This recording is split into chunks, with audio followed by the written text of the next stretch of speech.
Families have a lot going on. Let Ollie help manage the mental load with new cognitive help supplements for everyone 4 and up, like delicious Lolly Focus Pops or Lolly Mellow Pops for kids. And for parents, try 3 new Brainy Chews to help you focus, chill out, or get energized. Find these cognitive health buddies for the whole fam at ollie.com. That's OLLY.com. These statements have not been evaluated by the Food and Drug Administration. This product is not intended to diagnose, treat, cure, or prevent any disease.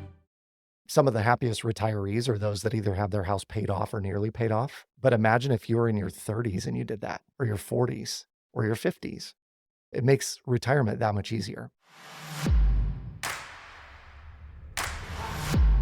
Welcome back, Millionaire University. It is the final installment of this 3-part series with Adam Carroll.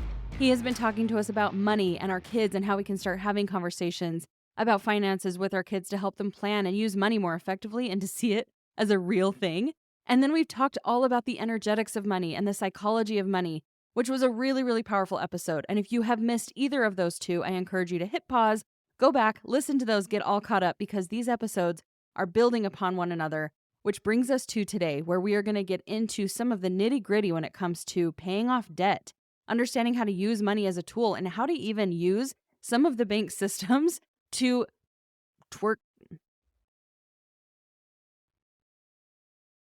get ahead, to really understand how you can use some of these things to your advantage so that you can pay off your mortgage, pay off some really obnoxious high interest debt. And you're going to learn 2 of the things that actually cost us the most money. And my mind was blown. I had no idea that these are the 2 things that cost us the most money across our life when it comes to finances. So this episode is going to blow your mind. We're going to go into Adam's strategy of the shred method. We're going to talk about how you can start building up wealth and prosperity for yourself. If you're starting now to save for retirement, if you're already at retirement age and you're wondering, what can I do to really make a bigger dent and and just grow my portfolio? What can I do to make a greater impact on what I do have? And how can I start being more strategic about paying off debt and being prepared for the long-term future? So you guys are going to love this one. It's going to tie everything up with a bow. So sit back, make some notes, and get ready for this final episode with the amazing Adam Carroll. Guys, we're back with Adam, and I know you've been so excited for this episode. We're going to get really into the nitty-gritty of what it takes to become more financially free and independent. And I'm sure you can tell, if you haven't listened to the first 2 episodes with Adam, you need to pause and go listen to those. They really set the stage and the foundation for how smart he is, and the things you need to understand and what you can incorporate in with your families and helping your kids become more money conscious. So we're just going to continue this conversation, and I'm very excited about this. This is something I want to personally learn more about. As I've mentioned, I've had a lot of money, a little money, and I just want to learn how I can be more wise and intentional with that. So thanks for continuing the conversation, Adam. I'm excited to be back with you, Kirsten. This is so good. We've had 2 great conversations so far. I know this one will be enlightening and on a different level than the other 2. Yeah, absolutely. So you've got some of your own methodologies. You've obviously spent a lot of time in this space. So just give us a little brief introduction as to what some of those methods are and what we can expect to dive into today. Yeah, I think the first episode we did together, I was talking about what my early money habits were. And I'd graduated a student loan debt statistic and had credit card debt and all of that stuff. And I read a book, I think I'd mentioned too, I'd read 120 books on personal finance in about 2 years' time and started applying all the wisdom that I was learning. One of the books was called Debt-Free and Prosperous Living by John Commuta. And John was like a pioneer in the self-publishing world. So he had written this perfect bound book that he was printing at a local printer and selling them for $40 a copy. But he was doing it all through mail order and radio ads and things like that. And I ordered the book, read it from cover to cover, and was blown away by one concept, which was basically the debt snowball. He didn't call it that, but that's what he ultimately was talking about. And the debt snowball, for those that aren't familiar, is where you list all of your debts in a row with the minimum payments, interest rate, balance, etc. And you go after the lowest balance card first, and pay minimum payments on everything else, and then slowly roll up. As you pay them off, you roll all the payments that you've been sending up to the next one, so on. So my wife and I, over the course of 24 months, we paid off about $47,000 in student loans, credit cards, car loans, and consumer debt. Wow. And did it all by using this debt snowball method. And I was so taken aback by how simple it was that I wanted to go teach it to other people. Mm-hmm. And so I did. I was teaching folks how to stay out of debt, get out of debt. And then lo and behold, a few years later, I got into the mortgage industry. And in the mortgage industry, you realize that most mortgage brokers make their money on either a sale, like they're selling someone buying a new home, or a refinance. Mm-hmm. And I did a lot of refinance work. And the thing that I kept realizing was these folks were just resetting the clock back to zero every time they refinanced their property. And if you know how an amortization table works or a mortgage works, when is the majority of the interest paid, Kirsten? Oh, I learned this when my husband and I were trying to decide rent or buy. When I realized, oh my gosh, basically we're not any further ahead in those first year or two because most of what you're paying is interest in the very beginning. That's right. Yep. And the sad reality is it's probably more like the first 4 or 5 years, Mm-hmm. about 75 to 80% of your payment goes to interest. Wow. And so everybody that I would do a refinance for, essentially they would get a little bit ahead on their mortgage and then we'd refinance it and they'd be right back to square one where they started. Wow. That actually, And I if, wondered about that because my sister was yeah, like, they reached out and asked me to refinance my car and I don't know why they would do that. And I said, I don't either. That makes them less money, but I did not realize that just resets the clock. Okay. yeah. And this candidly is how banks and lending institutions make money and will Mm. forever and ever. It's one of the greatest business models ever created, is that you tell them how much you want to borrow. They tell you how much to pay over X amount of time. And they know that you're going to dutifully pay that, or they will get whatever that thing that they've loaned you the money on is Mm-hmm. worth. But be it your car or your home or whatever it may be. And so I started questioning one thing, and it was actually based on the advice that someone had given me. They said, the 2 greatest expenses in life that we'll ever have are, here's a pop quiz. Do you know what they are? I mean, I would right off the top of my head say houses. And are we talking about just actually things you buy or children would be included? Because we talked about how much it costs to raise a child these days. Houses and children are good guesses, not the answer. The 2 greatest expenses that any of us will ever have in our life. In fact, it's said that as much as 40 to 60 cents of every dollar we will ever make will go to these 2 things. It Mm. is taxes and the interest expense on debt. Oh my gosh. Those are the I 2 believe greatest that. expenses. Yeah. Oh. So I had a tax accountant who told me one time, listen, if you get really good at minimizing your tax liability, and the way you do that is you start a business and the business pays for a lot of the things you would pay for personally. Mm. Buy real estate. That's a great way to offset some of your taxes. Do partnerships where you get a K1 at the end of the year and you can write off some of the passive loss on those partnerships. There's all sorts of different ways to do that, Mm-hmm. but you can minimize your overall tax liability, maybe not down to 0, but down to a manageable number. Mm-hmm. And we're always going to have property tax, income tax, sales tax, gas tax, liquor tax, Yeah. all those things. So I started wondering, okay, if I minimize my tax liability and I could minimize the interest expense on debt, Mm-hmm. wouldn't that mean that creating wealth is that much easier? Right. Because if the Yeah. 2 greatest expenses in our life are taxes and the interest expense on debt, and we minimize both to the ridiculous, then everything we earn should be mostly ours to keep, to invest and grow and live the life we want. Right. Are you tracking with me so far? Absolutely. I had never really Yeah. thought of that and clearly did not know those were the 2 greatest expenses, but I'm thinking in my head like, okay, yeah, that makes sense. And I've been in that mindset of this is why we've had businesses and why we've pursued making money through a business. And I've learned that in more recent years, the benefit to being able to really choose for yourself and only to an extent how much you're paying in taxes, because you're not really in control of that when you just have a typical job. And so people listening right. who are wanting to pursue the non-conventional path of starting their own business, having their own side hustle, you have so much more control over how much money stays yours. At least right Yes. now in 2024, who knows what the future holds and Yeah. whatnot. But yeah, there's and legally too. We're not even talking about trying to hide money from the government. We're talking about just Totally. the things they have in place that make it so we can keep more of our money. That's exactly right. And the shred method really plays on how do we pay less in interest. So I'm going to give you a couple of metaphors here, Kirsten, that help describe this for people that are listening. The first one looks like this. If I told you that your car was idling in your driveway right now, what would you do? Well, I would be really shocked because I drive a Tesla. So no. Okay, it's not idling. Your It's not- neighbor's car is I mean, idling yeah. in their driveway. I mean, if it was my car, if it was my husband's car, which it does have an engine, I would definitely go and want to turn it off. It Yeah. doesn't need And to why sit is there that? idling because it's using more fuel just to sit there. Yeah. Yeah. It's inefficient, right? Burning Hmm. oil, burning fuel, hard on the engine, hard on the environment. Yeah. Somebody might steal it out of your driveway. In Iowa, someone would pick it up and take it to the car wash and bring it back cleaner than you had it before. So I need to move to um, Iowa, sounds like. it's a nice place. But so the reality is that no one would do that. No one would leave their car idling in the driveway all day, right? Hmm. If they had to run an errand in the morning and run an errand in the afternoon, they wouldn't just idle their car in the driveway all day.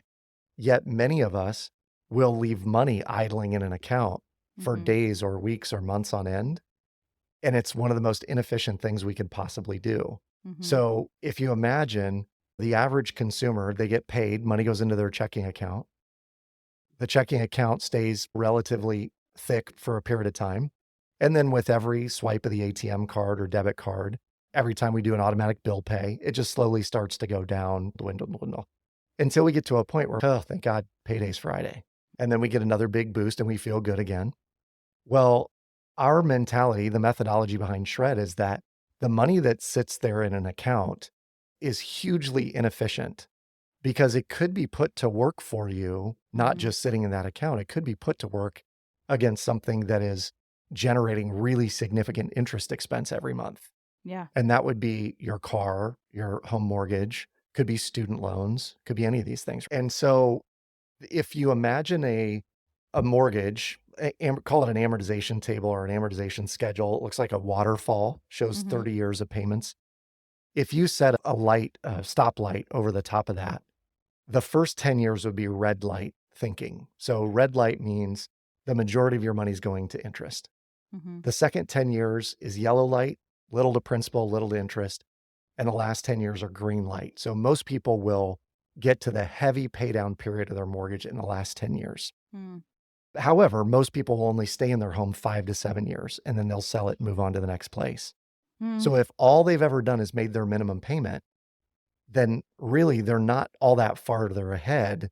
They've just paid a significant amount of interest. Yeah. And what the Shred method does is it says there is a very simple product that every bank and credit union offers that all of us could have, that if we plug our income into that tool and we use the logic that banks use, we could use the bank's money against the bank to reduce the amount of interest that we pay on an annual basis. Oh And man. for many people, it could be $10, $15, $20,000 a year less than what they're currently paying. Okay, I need to know what this. I need to know what this is Yeah. because this is honestly, without understanding this deeper, this is why we made a decision several years ago when we had the choice to buy or rent. Why we chose to rent, because we looked at, people say, "Oh, rent is just throwing money away," and I was like, "But if we buy and we know we're going to move again in a couple years, we're also throwing money away. Yeah. We're banking on or betting on the fact that we'll actually even have more equity in this house to be able to make anything in return." Right. When Right. we've also just tanked a lot of money. So if there's And a this, workaround, oh, share there it is a with us. total workaround. And you would be perfect to do this math with because my assumption is that you will make more than you spend on an annual basis. Is that a Mhm. fair assumption? Yeah. Yeah. So for this to work, we basically need a few things. Number one, we need a relatively consistent, predictable income. Mm-hmm. So we work with a lot of folks who are salespeople or they're working on commission or maybe their income's seasonal. And it still works. We can figure out a way where if your income is somewhat up and down, we'll smooth it out and show you how this works. Yeah. But if you are a dual income family, you have more money at the end of the month, not more month at the end of your money. And you are disciplined enough to put that money where the system tells you to. And by system, we have a piece of software that's based on an algorithm that does all the math computations for you. Mm-hmm. And it's showing you, you have this much coming in, this much going out. Here's where we're going to apply it to make the biggest bang for your buck. But so long as you meet those qualifications, have a little bit of equity in a property that you've bought, that could be 5 or 10% down. We're going to turn that equity into a line of credit, like a home equity line of credit. Your money flows through that home equity line. And the system will say, based on how much you have these 4 days or 10 days, we're going to send this big chunk to your mortgage. And it slowly starts eviscerating your mortgage. to the extent that the majority of our shredders are done with their entire mortgage in 3 to 7 years. And the What? average is 4.2 years.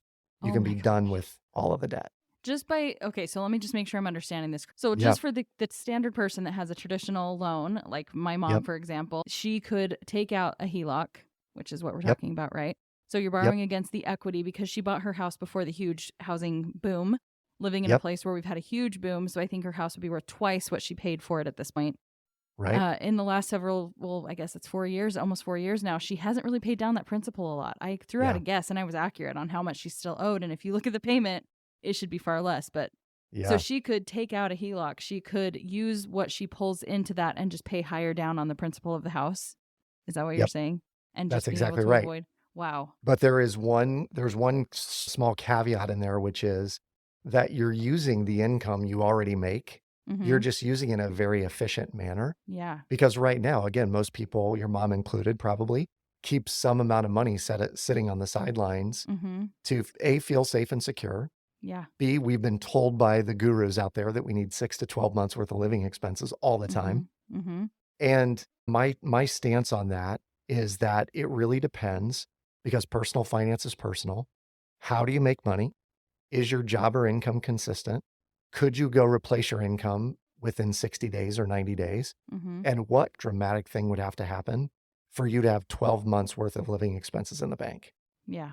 Now, Okay. we like to help set people up for any situation that would happen in their life. We want to make sure that they're covered for it.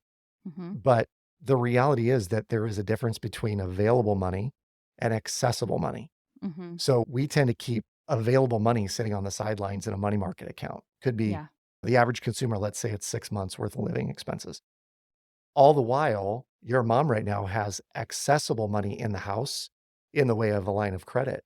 Mm-hmm. So she could be accessing some of that money and utilizing it via the shred method to blast away that mortgage in record time, eliminating decades of interest that she would normally pay, and instead just creating mass equity in the property, more net worth in the long run, and eventually a lower expense profile when she gets to retirement. Because some of the happiest retirees are those that either have their house paid off or nearly paid off. But imagine if you were in your 30s and you did that, or your 40s, or your 50s, right? Or even your 60s, you have it paid off. It makes retirement that much easier. Yeah. Okay. So Totally. on paper, what this would look like is you take out the home equity line of credit. You're Yep. using that to pay the standard bills while using the money that you have as income to pay down the principal higher. Am I looking at that in the right way? Because you have predictable income that you know you can just pay more into the house. And you're doing what with, is that right? You're doing that with the home equity line of credit money? You're That's just kind right. of using that to just sit there as your spending money, as your use money? Sort of. The HELOC itself is there as accessible funds, Okay. but because your income's going into the HELOC, so imagine we start ground zero on this. Okay. So if we were to start like right from the get-go, Kirsten, and you had a home equity line of credit of, let's say, $10,000, Mhm. okay? And let's assume that you're bringing in $5,000 a month and you have maybe $3,500 a month in expenses. Okay. Okay. So there's about a $1,500 a month, what we would call discretionary income. Mhm. Although for most people, discretionary income means, oh, that's my eating out money and my Target money and my Costco Mhm. money. So we tend to be a little more intentional with the funds that are flowing through the house. Mhm. We can still go out to eat. We can still go on vacations and all that. You might want to wait 60 or 90 days till you start seeing some pretty dramatic shifts in your equity situation in the house. But what happens is when your first deposit comes in of $5,000, the home equity line of credit can only ever be zero or negative. It will never have a surplus. Okay. Does that make sense? Yeah. Yep. Because it's a Okay. line of credit, it'll only ever be zero, we've paid it off, or it'll be negative, we've borrowed against it. Okay. So if money's coming in, $5,000's coming in, our software would say, hey, it looks like you have a $5,000 deposit coming in the next 3 or 4 days. So today, let's send $6,372 to your mortgage payment. Mm. And it would send that off to your mortgage payment, dropping your mortgage by $6,372, which, by the way, if you look at your amortization table, would kick the number of payments you've made probably ahead by somewhere between 15 and 20. Wow. So you're going to skip a year and a half to 2 years almost by dropping $6,300 on your mortgage one time. $5,000 comes into the HELOC, and now the balance on it is $1,372. Does that make sense? Uh-huh. And the amount of interest you've paid on that is effectively $5,000 worth, or technically $6,372 worth, for about 4 days. Mm. And so what that would be is, let's say it's even at 10%. 10% on $6,300 would be $630. Divided by 12 is about $50 a month. And you only had it for 4 days. So you've paid $16 in interest to borrow $6,300 to drop on a mortgage that probably just saved you somewhere in the neighborhood of $12,000 to $15,000 in interest. Oh my gosh. Oh, it's hard not to say, why aren't more people talking about this? But I guess that's why we're doing this. We're having this conversation because we are trying to talk about this. But it's just crazy to me how many underutilized things exist that are legal, that are there for your access, that people do not know. Because, and I've shared this before, I mentioned this on the other episodes, that my dad just passed away a month ago. We're in the middle of settling his estate. It's pushing my mom into early retirement, where we're having to say, okay, now dad was going to work for 3 to 5 to 7 more years. He probably never would have retired. He just loved what he did. But it's forcing us to look at things very differently now and make wise decisions. And that's one of the things I've wondered about is, do we just take this big chunk of money and pay the house off? But it feels like, oh, we could put that into different places and actually earn interest on it, versus just, this feels like a really cool middle ground opportunity to be able to do both, to be able to earn on that, earn some interest on that money, but also avoid the extra interest that she would pay on the house over the course of the next 25 years. 100%. Without, and this is the magic of, I say magic, it's not, it's math. Like, this isn't magic, it's math. Yeah. But the math behind it is that we will either pay, just for raw numbers, on a $400,000 mortgage, if it's at 6.6%, which is an average going rate today, that borrower will pay $800,000 by the time it's all said and done. And the majority of the $800,000, or the extra $400,000, is on the front end. It's in the first 7 years. So if we're helping someone that's in the early stage of their mortgage and they have some extra, call it discretionary income every month, that we can roll through Shred, they will notice a massive amount of savings in a short amount of time. Wow. And they're not being over leveraged by any stretch of the imagination, nor are they denied the Disney trip or the steak dinner or the nice bottle of wine or whatever it is, right? Yeah. Go to Kohl's and shop if you want to shop. Like, it doesn't matter.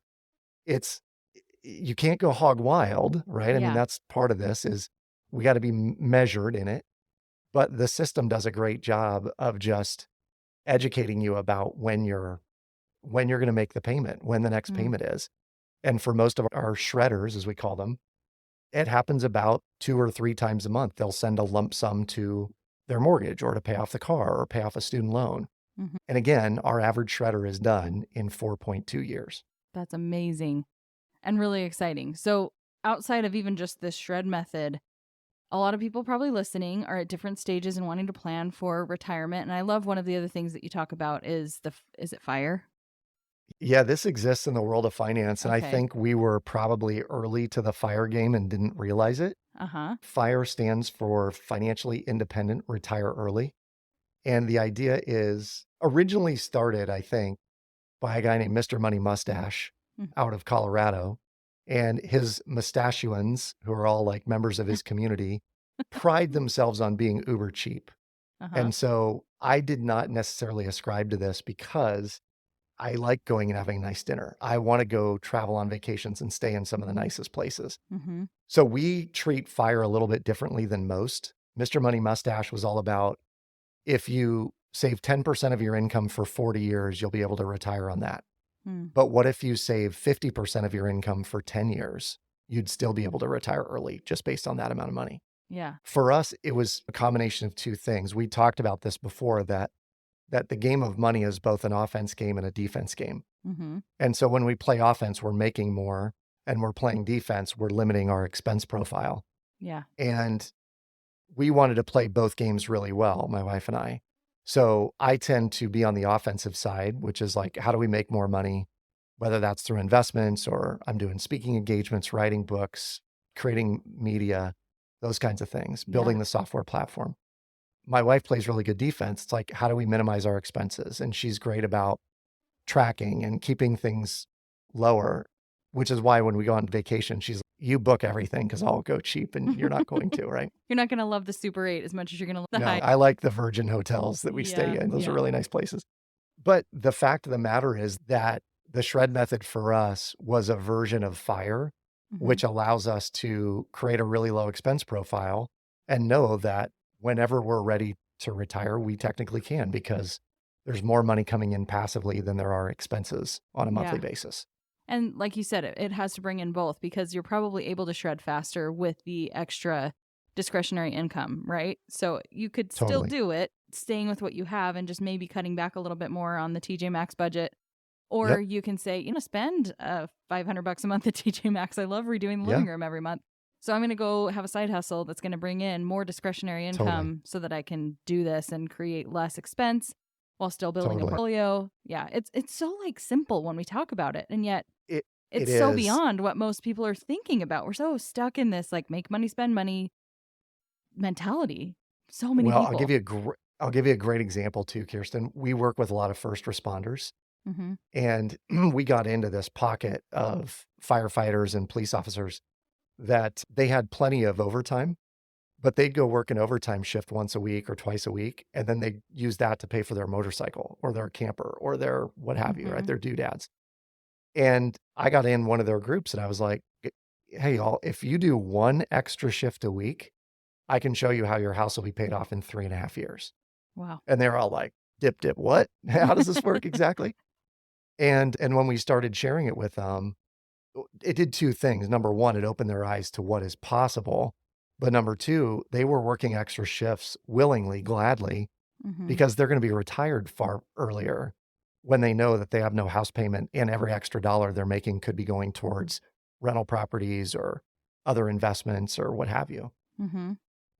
Wow.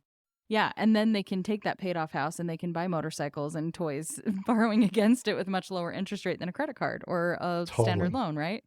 Totally. Or you continue using the shred methodology where you buy stuff on the line of credit and your income keeps cycling through and it just brings the credit back down to zero. Yeah. Oh my gosh. Like I said, so simple and yet something that's so beyond the scope of what most people are thinking about.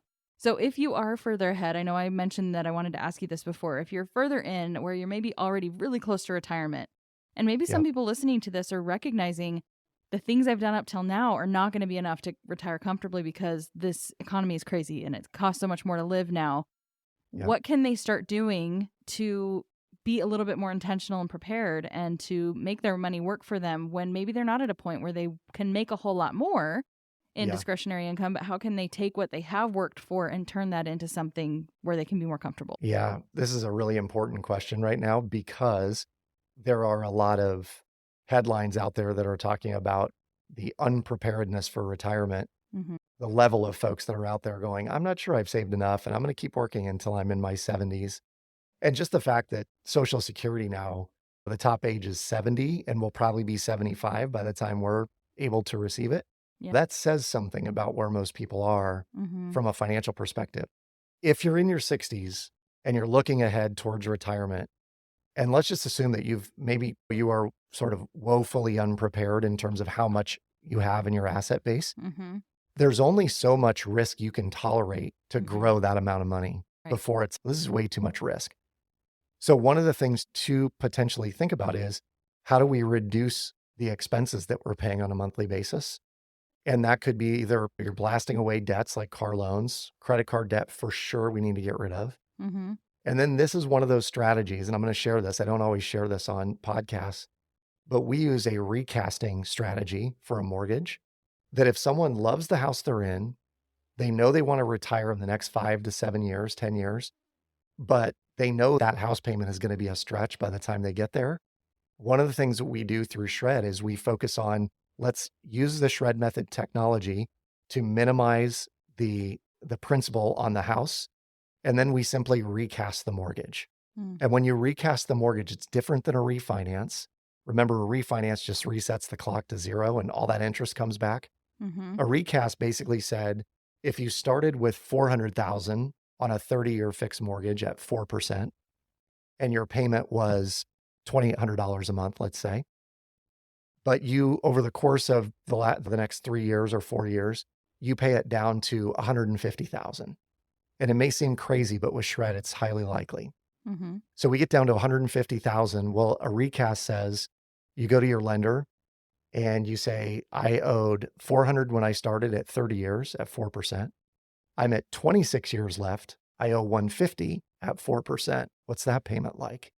And that payment will be around somewhere between $900 and $1,100 a month. So someone that wants to retire comfortably, know that they can afford the house they're living in, recasting is a strategy that they can use to get there, but they've got to have a significant amount of principal pay down in a short amount of time. And there's no better way to do that than the Shred method. Okay. Wow.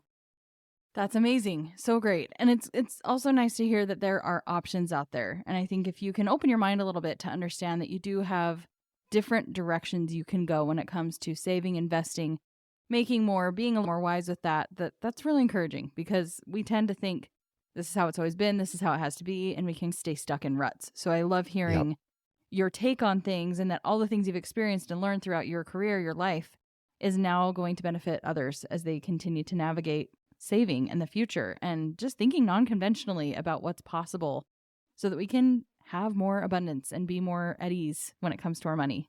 So I love it. Isn't that what we all should have? Yeah. Feel more abundant and be more at ease. Yeah. And I have to share with you, I was at a real estate conference about a week and a half ago, and we had a little shred meetup. So we had 15 or 16 shredders that came to this real estate wealth building conference, and all of them in varying stages of where they're at in their debt payoff journey and all that. And there was a gentleman next to me named Greg, and Greg was talking to a young lady next to him who, her real estate transaction model was she would buy the dumpiest looking house on the nicest street. And then she would rehab it and make it look nice and interior design and all that, and then flip it. And she said, I'm running out of money. I have the master bath left. That's all I have to redo. And then I can sell this house, but I'm out of money. I'm thinking about just flipping it now, but there's no way I'll make as much money as I will if I had the bathroom done. And Greg's like, well, how much do you need? And she said, I don't know, like $15,000. And he reaches his hand over, he shakes her hand, and he goes, my name's Greg. Let's talk. Maybe I can help you out of this bind. This is the power. Greg had paid off $220,000 in debt in the last 2 years. Wow. His mortgage, he had a credit card debt, maybe a car loan, but blasted away $220K and now has no debt, no bills whatsoever. So he still making good money, wants to do something with it. And here he meets this person who has a need and he can fill the need. And it's good for both of them. This is the power of Shred. And we have this kind of experience all the time where someone will say, oh my gosh, this was life-changing. One of our shredders blasted away a $300,000 home mortgage and then was like, well, now we can buy the condo in Florida that we've always wanted. They turned that into an Airbnb, and the Airbnb covered 95% of their mortgage last year. Wow. And through the Shred method, they'll have it taken care of completely in about 2 years' time.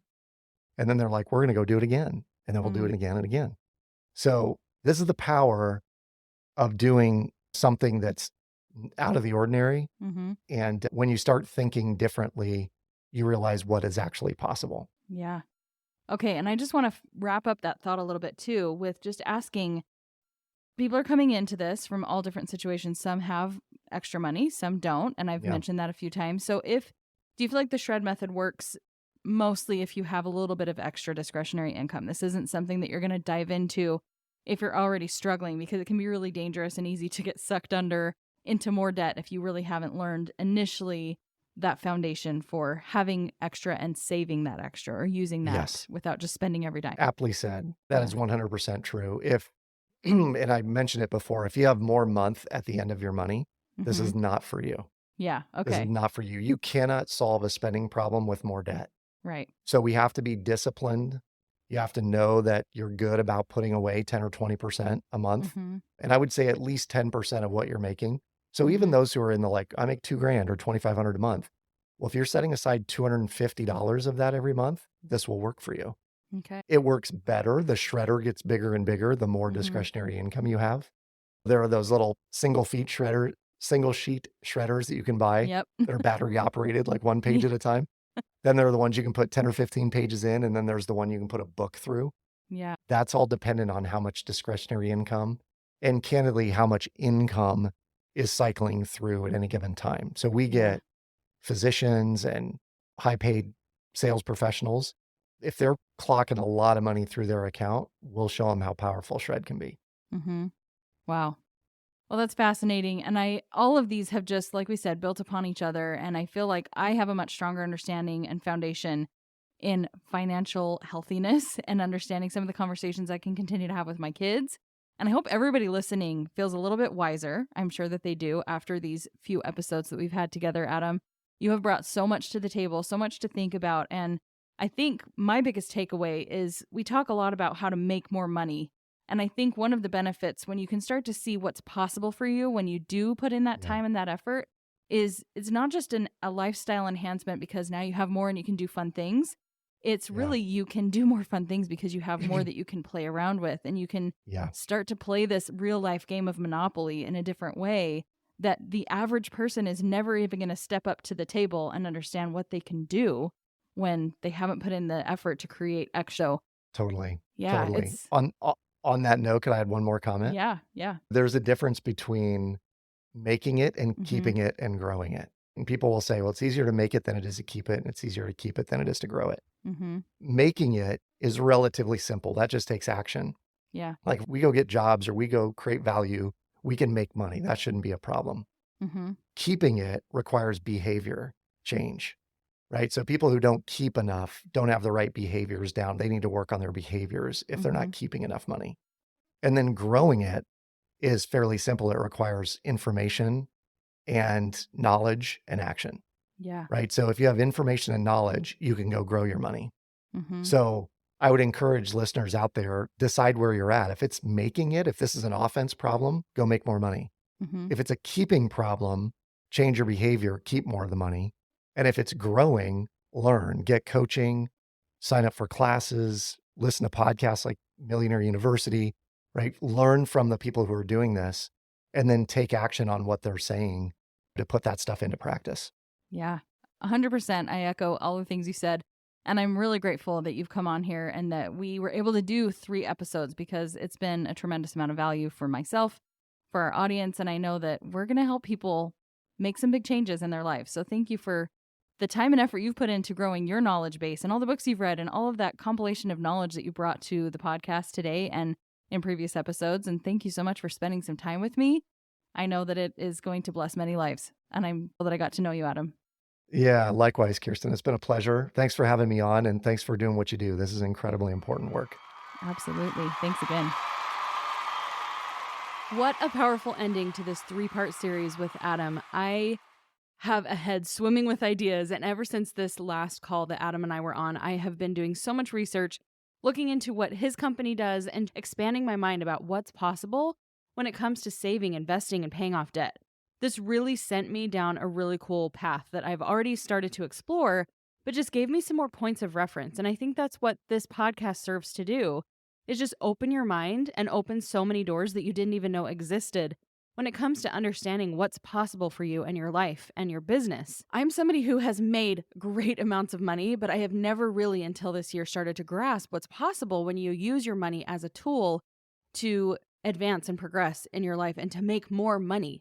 And so I hope that this conversation and the other conversations that preceded it got you very excited about what is possible, because we have a tendency to stay in the rut that we've created for ourselves. We might think that we're never going to get out of the mound of debt, that we're never going to actually have a paid off mortgage. And maybe that's just a pipe dream for you. But after hearing this conversation and recognizing that it just takes some choices and some tweaks and really finding the philosophies and the strategies that are going to align with your life, anything is possible. So I'm very excited. I've started to talk to my family about some of these things and just starting to open my mind about what is possible and what we can start to be more strategic and more creative about when it comes to investing and paying off debt. And it makes me really excited to make more money so that I have more to play around with and do and explore some of these really cool ways that you can truly start becoming a master of your own finances. So thank you again, Adam, for coming on, sharing your knowledge with us in this 3-part series. We hope that you all have enjoyed every single one of these episodes. We would love to hear what you think. So go and leave us a comment on social media. Let us know what of the 3 episodes was your favorite, what your greatest takeaway was, and also leave us a rating and review. We would love to hear your insight about these 3 episodes. Thanks again for tuning in, and we'll see you guys on the next episode of Millionaire University.